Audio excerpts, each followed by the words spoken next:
요한계시록 8장 우리 9절로 12절까지 다 같이 한 목소리로 합독하겠습니다. 바다 가운데 생명 가진 피조물들의 3분의 1이 죽고 배들의 3분의 1이 깨지더라. 셋째 천사가 나팔을 부니 횃불 같은 타는 큰 별이 하늘에서 떨어져 강들의 3분의 1과 여러 물샘에 떨어지니 이 별 이름은 쓴 쑥이라. 물의 3분의 1이 쓴 쑥이 되매 그 물이 쓴 물이 되므로 많은 사람이 죽더라. 넷째 천사가 나팔을 부니 해 3분의 1과 달 3분의 1과 별들의 3분의 1이 타격을 받아 그 3분의 1이 어두워지니 낮 3분의 1은 비추임이 없고 밤도 그러하더라. 아멘.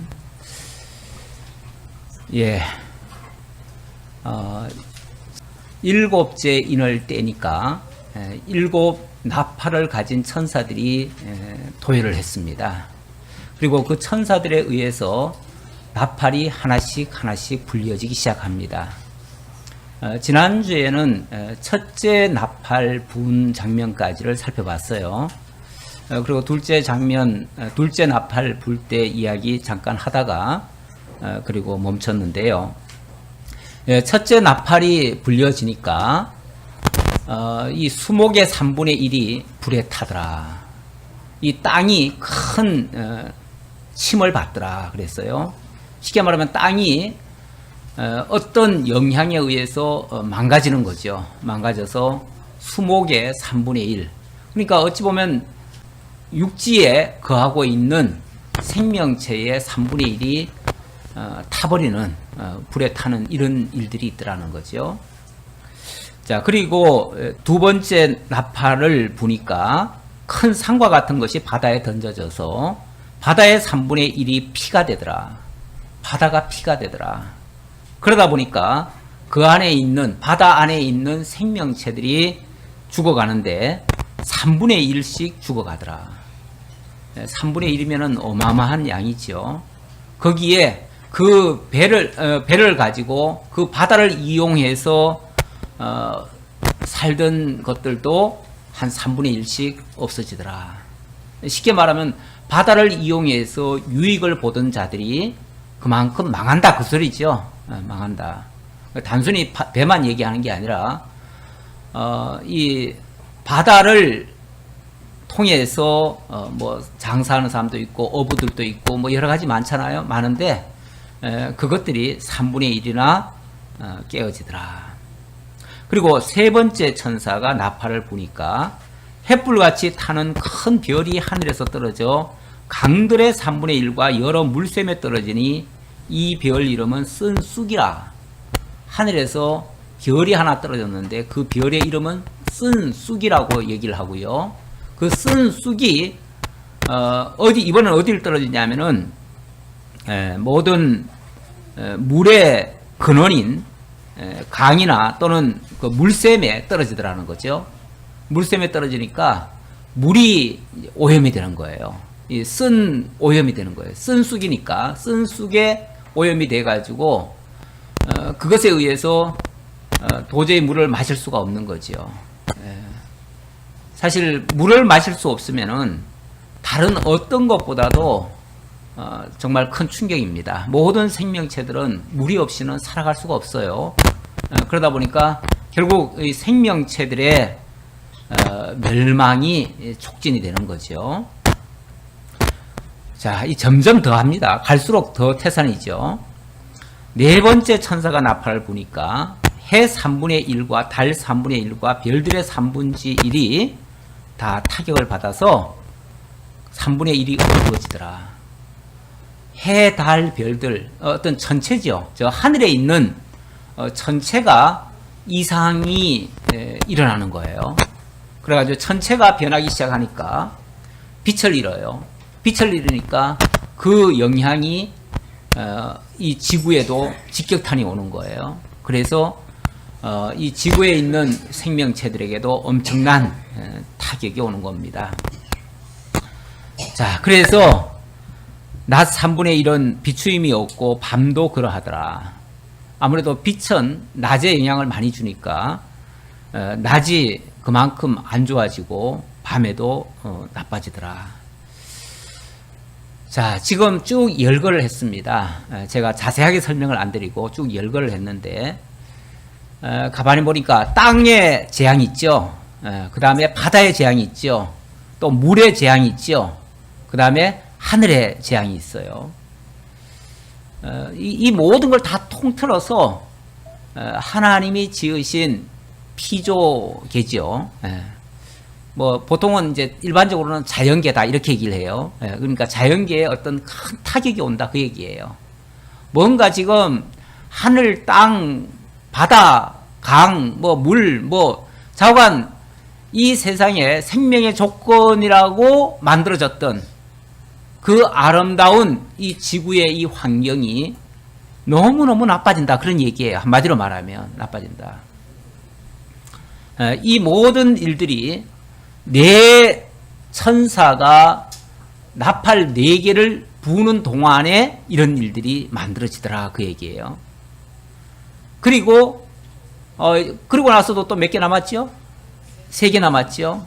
이 3개는 성격이 조금 달라요. 달라서 일단은 이 첫 번째 그룹의 나팔, 두 번째 그룹의 나팔로 제가 조금 나누었어요. 왜냐하면 이 첫 번째, 두 번째, 세 번째, 네 번째는 이 첫 번째 그룹이에요. 이거는 어찌 보면 하나님이 만들어 놓은 이 피조계에 타격을 주는 거예요. 이거는 분명히 타격은 타격인데 어찌 보면 직접적으로 인간에게 직접적인 타격은 아니죠. 간접적인 타격이죠. 그러니까 이 자연이라고 일컬어지는 것을 통해서 물론 그것도 하나님이 다 만들어 놓으신 하나님 피조세계인데 하나님이 만들어 놓으신 그 좋은 환경, 좋은 조건에 엄청난 타격이 와서 그걸로 말미암아 인간에게 정신을 번쩍 차리도록 하는 그런 거죠. 사실 하나님이 처음 만들어 놓은 세상은 얼마나 좋았는지 몰라요. 우리가 그 처음 세상, 어찌 보면 에덴 동산을 우리가 떠올릴 수 있는데 하나님이 처음 만들어 놓았던 그 에덴 동산의 환경은요, 사실 지금 환경하고도 판이하게 다릅니다. 왜 다르냐 하면은요, 그때는 지금 우리가 겪고 있는 이런 재앙들이 하나도 없어요. 이 자연재해 같은 거, 이런 것들이 거의 없어요. 거의가 아니라 아예 없지요. 아예 없어요. 그리고 얼마나 조건이 좋았는지, 그때는 사람들이, 사람의 이 수명이 1000년을 갔어요. 그게 그냥 뭐 옛날 이야기가 아니고요. 진짜 환경이 그렇게 좋았던 거예요. 그래서 정말로 처음에 지음받았던 아담으로부터 출발해가지고 수십 대까지는 정말 1000년 가까이들 살았어요, 다. 그렇게 살다가 갑자기 이것이 환경이 나빠졌습니다. 언제 나빠졌냐면은 노아의 대홍수 때, 그때 엄청나게 이 전체가 다 뒤집어졌어요. 그때 엄청나게 뒤집어져가지고 사실은 어쩌면은 뭐 3분의 1씩 다 그렇게 완전히 바뀌었다는 것이 그때의 그 환경의 변화로, 대변화로 어쩌면 만들어졌다고도 볼 수 있어요. 네, 그렇게도 볼 수 있는데 어쨌든 그건 과거 얘기고 오래전 얘기니까 어쨌든 그런 일이 있었다는 정도만 아시고, 하나님이 바꾸시려고 하면 이 환경이라고 하는 게 어떻게 그런 일이 있을 수 있어 라고 생각하지 마시고, 하나님이 바꾸시려면 한순간에 바꾸실 수 있다는 걸 이해를 하셔야 됩니다. 이미 과거에도 바꾸신 적이 있어요. 그 노아 홍수를 통해서 이미 한번 모든 천체부터 시작해가지고 모든 게 다 바뀌었어요. 그때는 이 지구가 굉장히 이 온실 효과 같은 게 있었대요. 그래가지고 지금은 굉장히 이 태양으로부터 오는, 원래는 좋은 것들이 많죠. 많은 건데 그런 것들이 그 오존층이라든지 우리가 요즘 이제 알고 있는 게 이제 오존층 같은 거죠. 그런 것들이 그전에는 더 두껍게 있어가지고 해로운 선들은 우리에게 직접 오지 않았어요. 정말 좋은 것들만 왔지요. 꼭 필요한 것들만 왔지요. 그래서 이 지구 아래에 있는 모든 인류가 또는 모든 동식물들이 정말 최적의 조건에서 아름답게 그렇게 자랐던 거죠. 근데 지금은 환경이 너무 나빠져 버렸어요. 그래서 지금은 솔직히 식물을 키우시는 분들, 우리 교회도 몇 분이 계시지만은 식물 키우는데 그냥 내버려 둬가지고는 잘 못 커요. 뭔가를 자관 투입을 해야 되고 뭔가를 많이 지원을 해줘야만, 다시 말하면 많은 도움이 없이는 안 된다 그 말이에요. 모든 게 다 스스로 자정 능력을 다 잃어버렸어요. 지금 엄청나게 다 잃어버렸어요. 그래가지고 많은 도움 없이는 도저히 살아날 수가 없어요. 지금 뭐 인류의 수명이 상당히 길어졌다고 지금 얘기를 하지만 이것도 냉정하게 따져보면은 정말 의료 혜택이 아니고는, 정말 의사들이 온갖 약을, 독한 약을 다 쓰지 않고는 도저히 그렇게 긴 수명을 가질 수가 없어요. 그야말로 하루하루 연명하듯이 하는 거예요. 제가 한 2년 동안을 신방을 했잖아요. 병원 신방을 해보니까 진짜 별의별 사람들이 다 있어요. 숨만 겨우 쉬시는 분도 있고요. 진짜 어떤 분은요, 성경에 적혀 있는 것처럼 일을 가시는 분도 있더라고요. 정말 그분은 단 1초도 일을 안 가는 적이 없어요. 뭐 쉴 새 없이 일을 가시는데 성경의 말씀에 정말 일을 갈리라 하는 말씀이 생각이 나요. 네, 그런데 물론 그분이 그렇다는 얘기는 아니고요. 그분이 뭐 잘못해서 그렇다는 얘기는 아니고, 그럴 수도 있더라는 거죠. 그야말로 삶이라고 하는 게 하루하루 연명이지 이런 삶이 무슨 정상적인 삶인가 싶을 정도의 그런 모습을 제가 한 2년 동안을 계속 봤는데 지금 멀쩡하게 살아있는 사람들도 가만히 보니까 약 없이는 하루도 못 사는 사람들이 태반이에요. 그야말로 어떤 외부적인 도움 없이는 스스로 살아갈 수 있는 능력, 그야말로 자정 능력 같은 게 없어요. 스스로를 이겨낼 만한 그런 좋은 조건이 아니다 그 말이에요. 지금 현재도. 그런데 이 악한 조건이 갈수록 점점 더 나빠집니다. 점점 더 나빠져요. 이게 무슨 어느 한 지역만 나쁜 게 아니에요.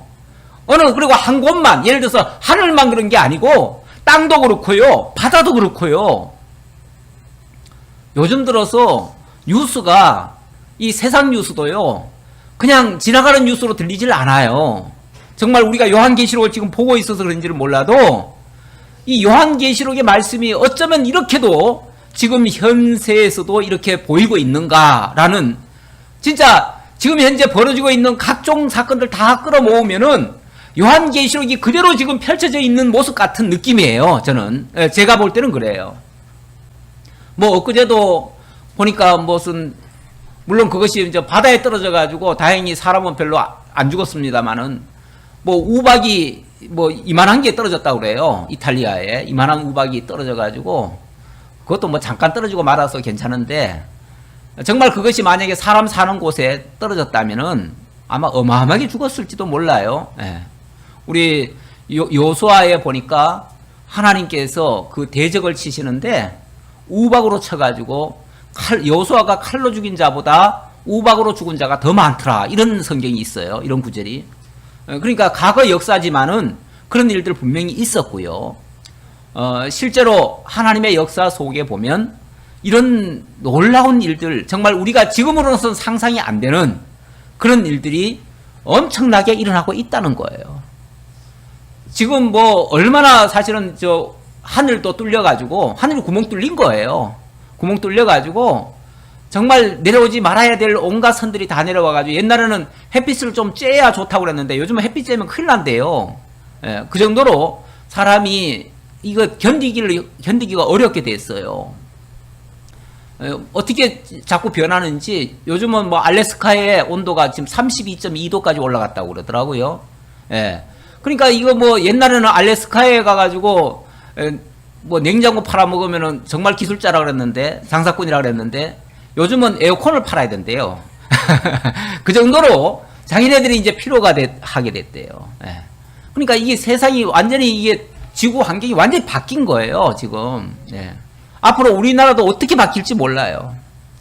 더 심각한 거는 지금 뭐 바다에 플라스틱 쓰레기산이 있다고 그러고, 지금 뭐 육지에도 온통 쓰레기산이 뭐 얼마나 많은지 몰라요. 얼마 전에 우리나라에서 쓰레기 처치가 곤란해가지고 저 필리핀에 팔아먹었다가 아주 된통 욕먹고 도로 실어 왔잖아요.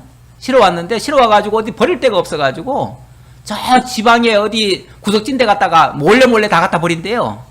그래가지고 지금 시골마다 그냥 어느 날 보면은 쓰레기산이 돼 있고 그렇대요. 그래가지고 그 쓰레기산에서 이거 감당이 안 된대요. 지금 제주도만 해도 쓰레기가 나오는 게 도저히 뭐 어떻게 해결을 할 방법이 없어가지고 일단은 뒤로 미루자 그러고 쓰레기를 전부 다 비닐로 둘둘 감아놨어요. 감아가지고 감은 걸 갖다가 지금 산에다 싸놓고 있더라고요. 싸놓고 있는데 이제 어느 순간 되면은 그것도 이제 싸놓을 데가 없는 거예요. 이제 이걸 태울 수도 없어요. 태우면 또 뭐 매연 나오고 뭐 나오고 한다고 해가지고 도저히 사람 살 수 없다고 하고, 플라스틱이 지금 온통 바다에 다 깔려가지고 그것이 또 가루가 돼가지고 모든 바다에 해물들이 지금 다 먹고 있는데 그걸 또 우리가 먹잖아요. 옛날에는요, 육지는 뭐 비료도 많이 치고 뭐도 하고 해가지고 먹거리가 없는데 그래도 바닷가는 제일 깨끗하다. 이 바다라고 하는 곳은 얼마나 포용력이 넓은지 그냥 온 세상의 모든 찌꺼기도 다 받아들인다 그랬는데 이제 바다도 이제는 못 받아들일 정도예요. 요즘은 바다 생선을 잡아가지고 검사를 해보면은 미세 플라스틱이 잔뜩 들어있대요. 도대체 이거 뭐 먹을 게 있어야지요. 이렇게 되면 정말 심각합니다. 그리고 또 얼마 전에는 보니까 그 러시아에서 덴마크인가 노르웨이인가 그쪽에 그 핵 잠수함을 한 30년 전 얘기예요. 핵 잠수함을 띄웠다가 그게 그만 사고로 거기 가라앉아 버렸어요. 거기서 사람이 몇십 명이 죽고 도저히 건질 수가 없어가지고 내버려 뒀는데 최근에 그 근방을 이렇게 조사를 했대요. 조사를 해보니까 그 바다 속에서 이미 가라앉은 지 30년이 넘었는데 거기서 핵 방사능이 보통 바다에 80만 배 이상이 지금도 솟구쳐 나오고 있대요. 거기서 사실 일본에 지금 뭐 핵 발전소 지금 터져가지고 거기서 지금 방사능 나오는 것도 사실은 바다로 계속 흘려보내고 있거든요. 흘려보내가지고 중화시키고 있어요. 근데 그게 태평양 바다를 한 바퀴 삥 돌아가지고 다시 최근에 일본으로 다시 돌아왔다는 그 물이 다시 돌아왔다는 뉴스도 봤습니다. 이 방사능 같은 거 이거는 정말 이거 지금 우리가 지금 핵폭탄을 이고 있거든요. 북한의 핵폭탄만 무슨 문제가 아니라 전 세계에 있는 모든 핵 발전소가 사실은 다 핵폭탄이에요. 핵폭탄이에요. 그게 어디서 어떻게 터질지 몰라요. 러시아에서 터진 핵폭탄은 핵 발전소는 아직도 사람 근처도 못 갑니다. 거기에 모든 생명체는 다 죽었습니다. 도저히 뭐 거기는 지금 콘크리트로 다 덮어놨어요. 덮어놨는데도 그렇습니다. 바닷속에 가라앉아가지고 수십 년이 지나도 여전히 방사능 나오고요. 그게 수천 년간 계속 방사능이 나올 겁니다. 앞으로 그 지금 쓰레기도 일반 쓰레기도 지금 치우기 감당하기 어려운데 핵 쓰레기는요 정말 이거는 저 바다 속에다가 집어넣든지 아니면은 산 속에 굴을 파고 그 속에다 집어넣어야 됩니다. 그렇지 않으면은 사람한테 영향이 와가지고 그래서 그걸 집어넣어야 되는데 이건 뭐 앞으로 오염되는 거는요 불보듯 뻔한 겁니다. 어떻게 이런 일이 가능할까 싶지만은 하나님께서 얼마든지 나팔을 불면은 역사는 일어납니다. 이미 일어나고도 있다고도 볼 수 있고요.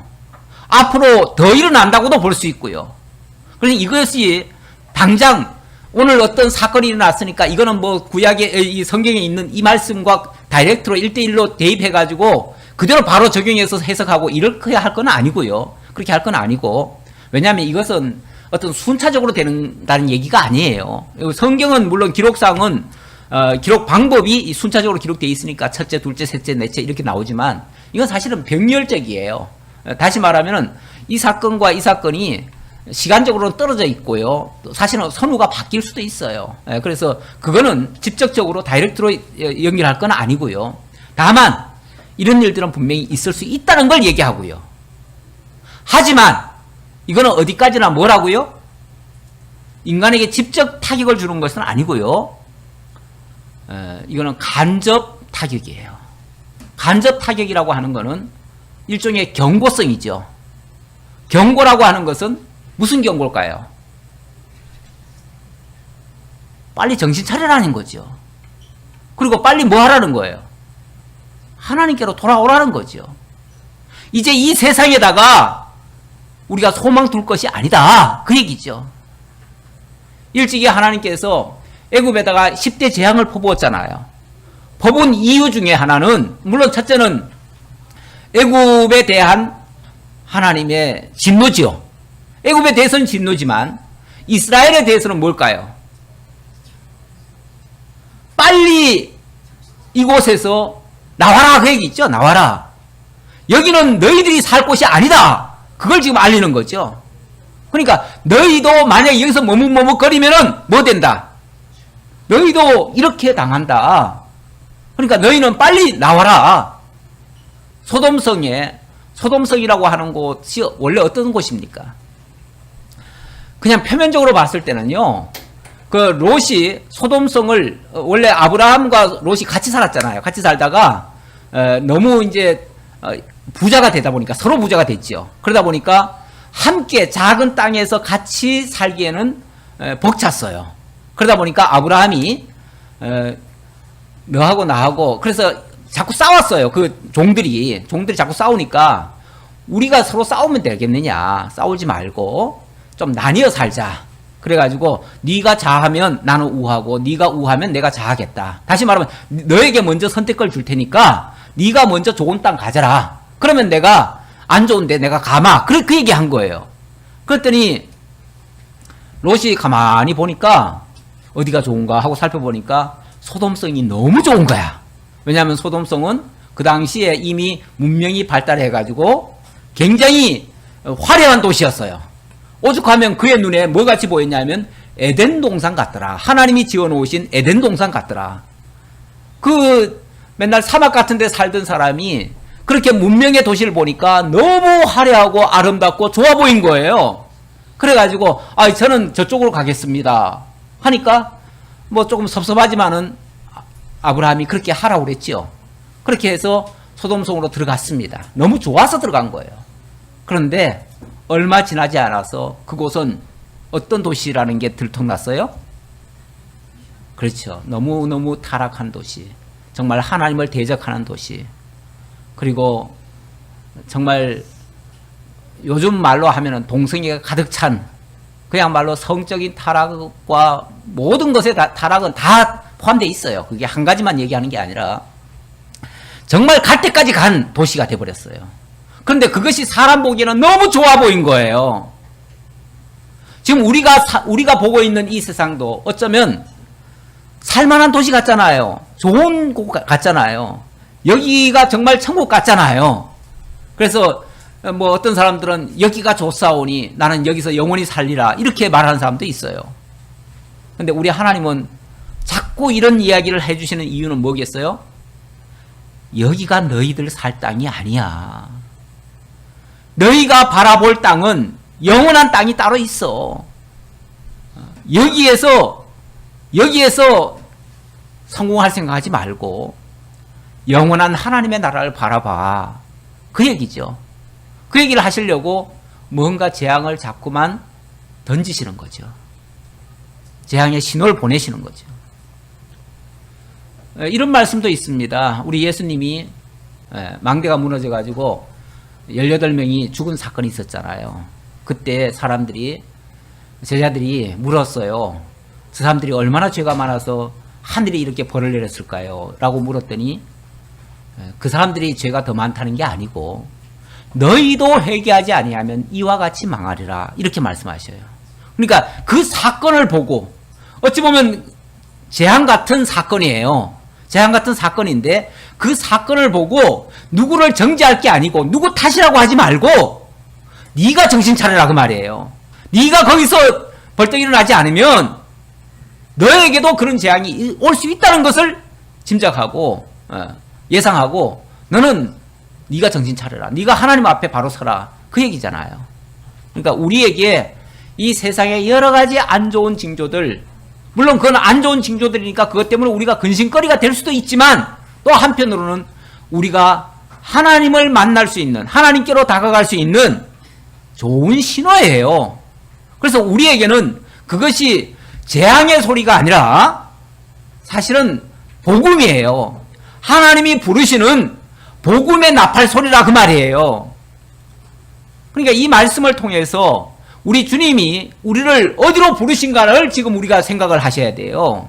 이 사건에 자꾸 우리의 마음이 뺏기지 말고, 사건에 마음이 뺏겨버리면은, 아유, 오늘 또 무슨 또 일이 일어날까? 이것 때문에 두려워 떨고만 있어요. 두려워 떨 게 아니고, 우리가 여기에다가 미래를 두지 말고, 영원한 하나님의 나라에 소망을 품고, 거기가 진정한 우리의 처소가 될 것임을 기억하고, 그쪽을 향해서 우리의 발걸음을 전진해 가야 된다. 이걸 지금 깨달으시라 그 말이에요. 자, 그러면서 이 세상에 여러 가지 이런 재앙들이 있다는 것을 말씀을 드렸습니다. 몇 가지 예를 들어가면서 말씀을 드렸어요. 자, 그래 놓고 13절입니다. 내가 또 보고 들으니 공중에 날아가는 독수리가 큰 소리로 이르되 땅에 사는 자들에게 화가 있으리니 이는 새 천사들이 불어야 할 나팔 소리가 남아 있음이로다 하더라. 자, 내가 또 보고 들으니, 이거는 이제 어찌 보면 장면이 바뀌잖아요? 바뀌는 장면인데, 그 바뀌는 장면에서는, 앞에서는 네 천사 이야기가 나왔어요. 네 천사의 나팔 소리가 나왔는데, 자, 새로 바뀌는 이 곳에서는 좀 다른 장면이 다른 장면이 나오더라는 거죠. 일단 그 다른 장면을 이 장면이 바뀐다는 걸 알려주려고 한 독수리가 날아가더래요. 날아가면서 그냥 날아가는 게 아니라 땅에 사는 자들에게 화가 있을 것이다. 여러분, 화라고 하는 건 좋은 건가요? 나쁜 건가요? 네. 화라고 하는 거는 어느 누구도 좋아할 수가 없는 것입니다. 화라고 하는 거는 직접적인 어떤 타격이 온다는 얘기예요. 이거는 그냥 단순한 재앙 차원이 아니고요. 재앙을 훨씬 뛰어넘는 그런 엄청난 직접적인 어떤 화를 입게 된다는 거예요. 이 화라는 말은 굉장히 무서운 이야기예요, 사실은. 그 무서운 이야기가 이제부터 새 천사가 나팔을 각각 불 때마다 하나의 화씩 던져질 것이다. 이거는 지금까지 너무 힘들었는데요. 이건 얘기할 상대의 거리도 안 되는 그 정도의 엄청난, 이건 정말 뭐라고 해야 되나요? 이건 그냥 화라고밖에 말 못하지요. 재난 이상이니까. 재난 이상이니까. 그래서 이 성격이 다르기 때문에, 그래서 첫 번째 그룹의 나팔이 아니라 두 번째 그룹의 나팔이 또 불려질 것을 예고하는 장면이에요. 9장으로 넘어갑니다. 다섯째 천사가 나팔을 부니 내가 보니 하늘에서 땅에 떨어진 별 하나가 있는데 그가 무저갱의 열쇠를 받았더라. 다섯째 천사가 나팔을 부니까, 천사가 일단 조금 전에 독수리가 날아가면서 화가 있을 것이다 라고 얘기했다고 그러죠? 그런데 왜 갑자기 독수리가 등장을 하죠? 근데 요거는 이제 약간의 이 번역상에 좀 차이가 있는 것 같아요. 이거는 번역 성경마다 약간씩 다른데요. 이건 독수리로 번역이 된 데가 있고 사실은 천사로 번역이 된 데가 있어요. 그래서 특히 우리 성경에는 독수리인데 그 킹 제임스 버전에는 이게 천사예요. 이글과, 영어의 이글과 엔젤이 약간 단어적으로 유사한 부분이 좀 있긴 있어요. 있는데 여기 이제 원어상에서도 약간 유사한 부분이 있어가지고 그게 오해로서 이제 이렇게 기록이 됐다는 말도 있고 뭐 좀 달리는데 어쨌든 뭐 독수리가 날아가면서 얘기했던 또 천사가 얘기했던 뭐 그거는 의미는 같아요. 뭐 다를 리가 없어요.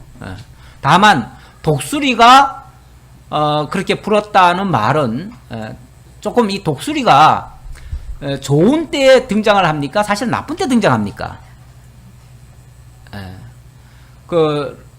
저기서도 마태복음에도 보면은 예수님이 마지막 때에 그 어떤 심판, 하나님의 그 진노를 이야기하다가 말고 무슨 얘기를 하냐면 죽음이 있는 곳에는 독수리들이 모일지니라 이런 말씀이 있어요.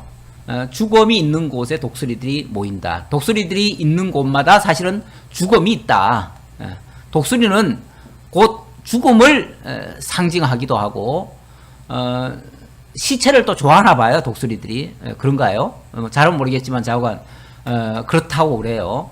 일단 그렇게 이해하고요. 어쨌든 독수리와 죽음은 뭔가 연관은 있다. 그래서 그렇게 해석하시는 분들도 있긴 있는데 어쨌든 저는 뭐 그냥 갑자기 생뚱맞게 독수리로 얘기하는 것보다는 그냥 천사가 자연스럽다. 왜냐하면 지금 천상세계에서 지금 뭐 설령 그게 독수리 모양을 가졌더라도 천사다 이렇게 볼 수도 있다 그 말이죠. 자, 그 정도로 생각하시고요. 자, 다섯째 천사가 나팔을 불 때에 내가 보니 하늘에서 땅에 떨어진 별 하나가 있는데 하늘에서 별 하나가 떨어졌다 그 말이에요. 떨어졌는데 그 별이 무저갱이의 열쇠를 받았더라. 자, 별 하나가 있는데 그가 무저갱이의 열쇠를 받았다.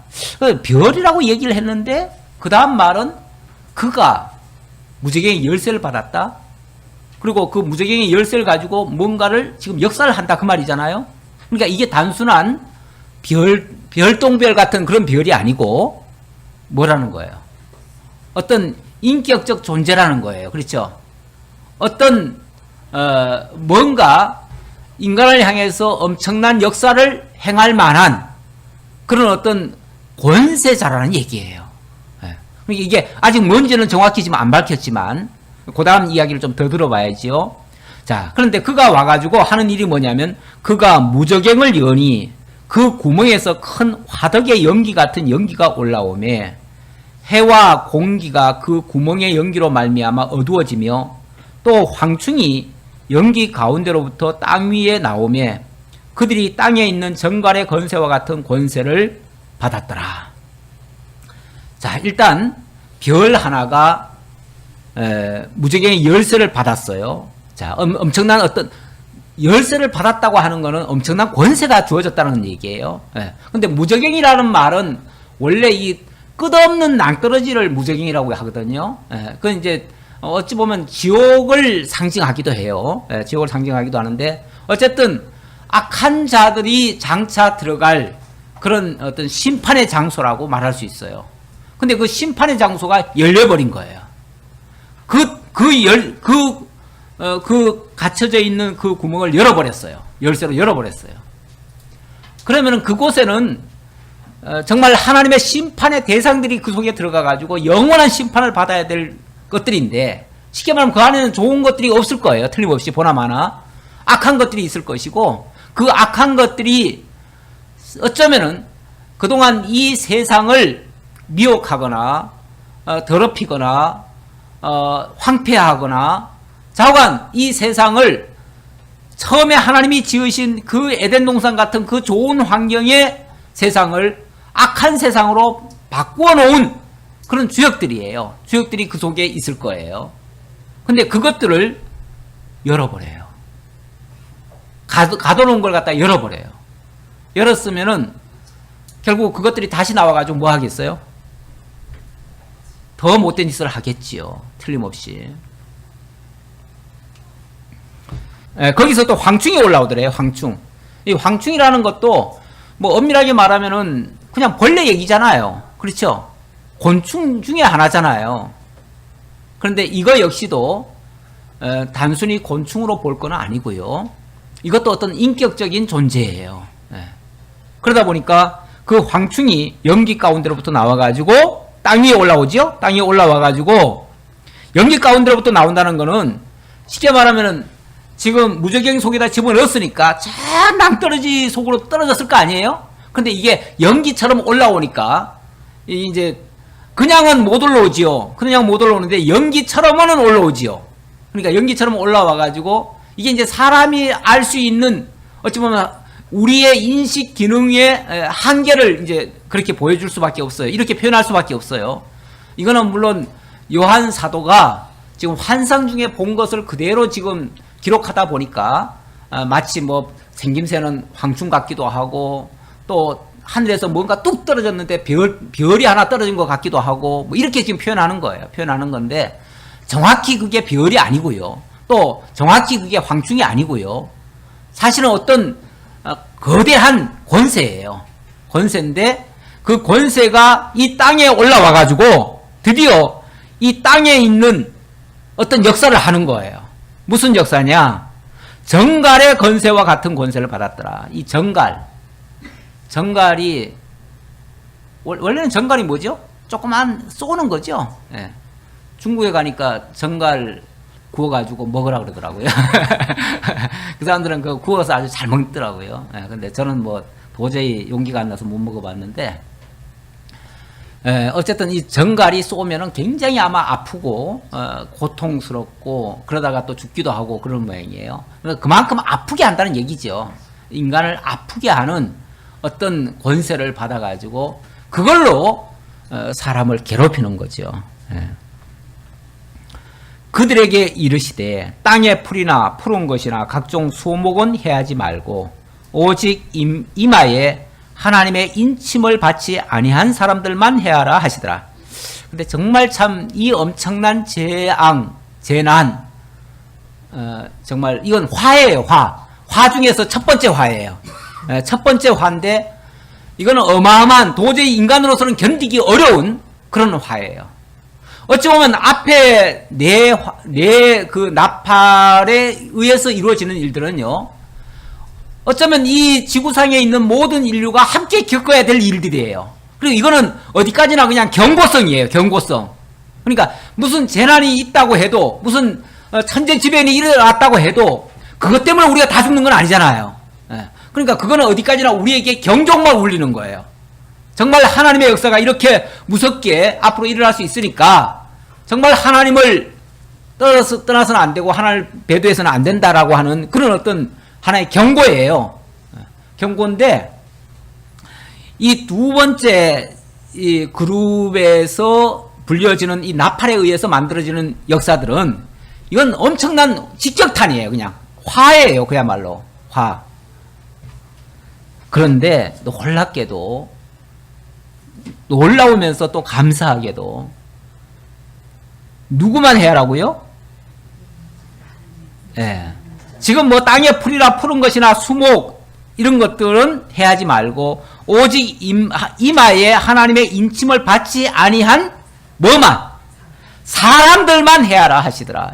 이건 사람을 향한 침이에요. 사람을 향한 침인데 아까는 이런 어떤 천체에 대한 이 자연계에 대한 침이라면은 이번에는 사람에 대한 침인데 정말 감사하게도 하나님의 입맞지 아니한 자들에게만 해하라.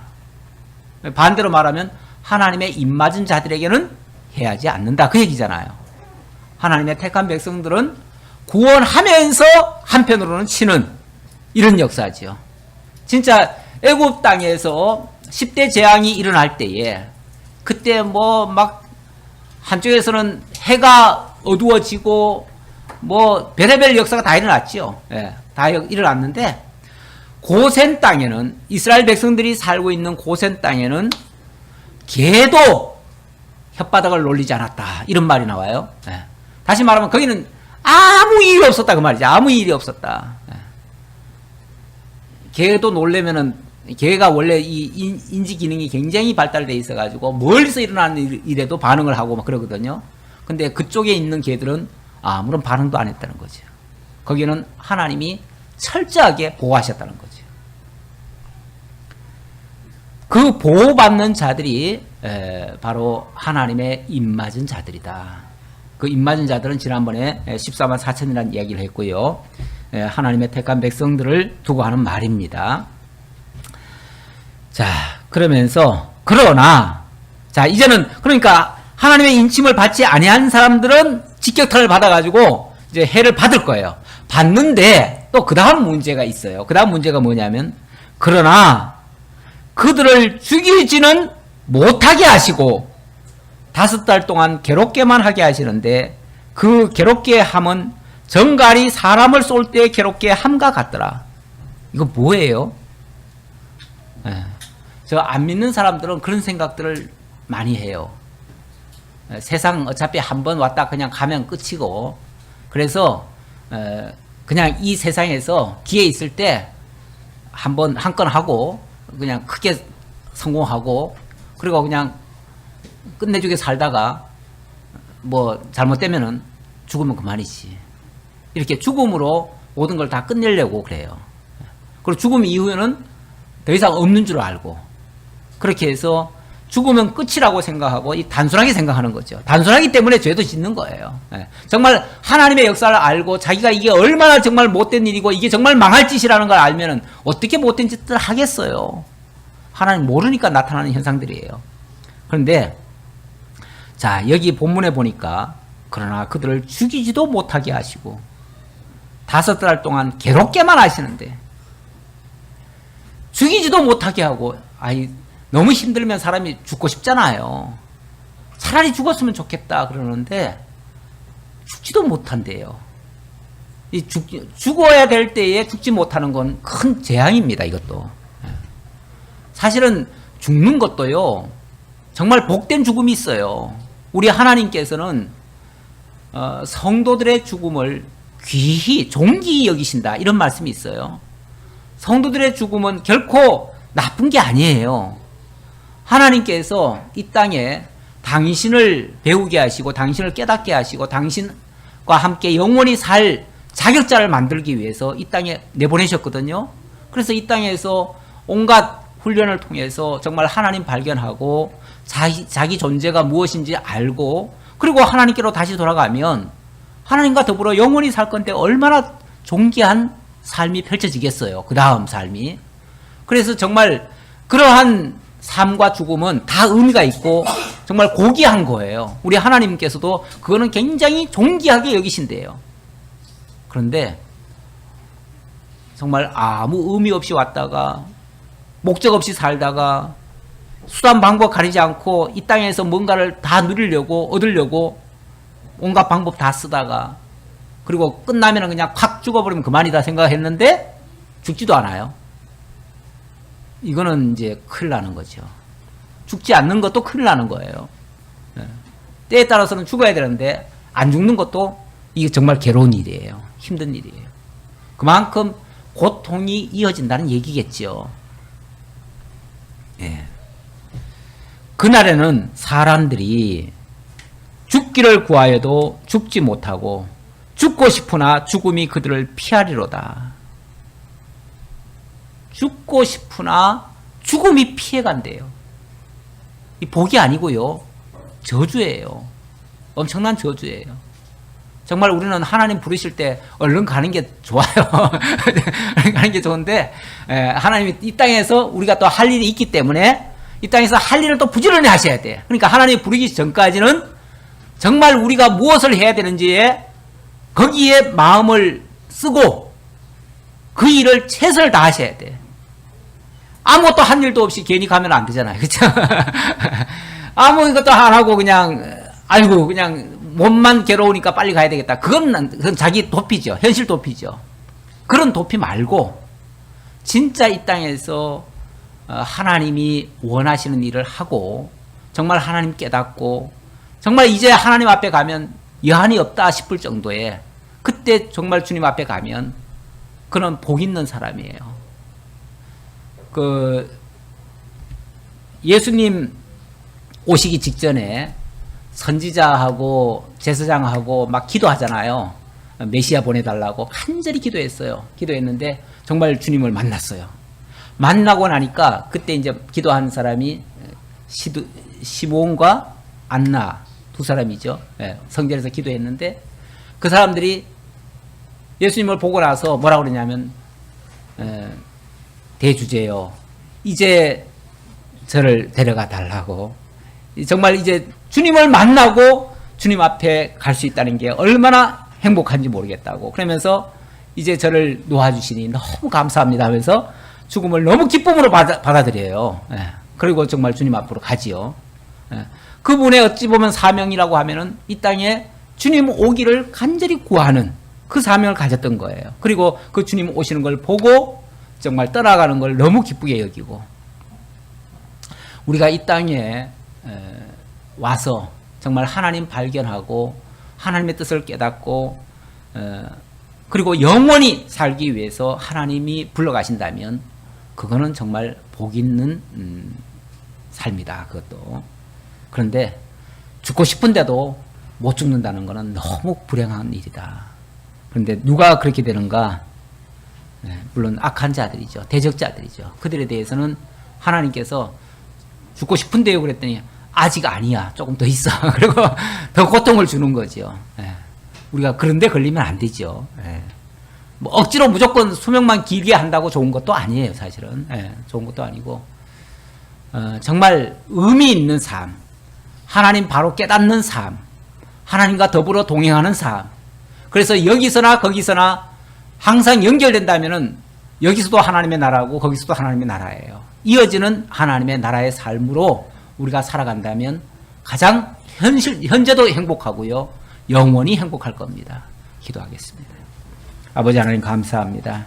우리에게 참된 하늘의 진리를 알게 하시고 참된 복음을 통해서 하나님을 깨달아 알고 하나님의 영원한 뜻을 받들어 하나님 경외하며 살게 하시려고 오늘도 이 요한계시록에 계시된 말씀을 들려주셨습니다. 아버지 하나님, 세상이 어려운 일이 발생하고 각종 사고들이 터질 때에 아버지 하나님, 정말 우리 주님께서 우리에게 일깨워 주시기 위한 경종을 울리는 줄 알고 항상 깨어 기도하며 정말 하나님과 더불어 동행하며 주님과 더불어 영원히 살 것을 기약하며 이렇게 하루하루 의미 있는 삶을 살아갈 수 있는 저희 모두가 되도록 인도해 주옵소서.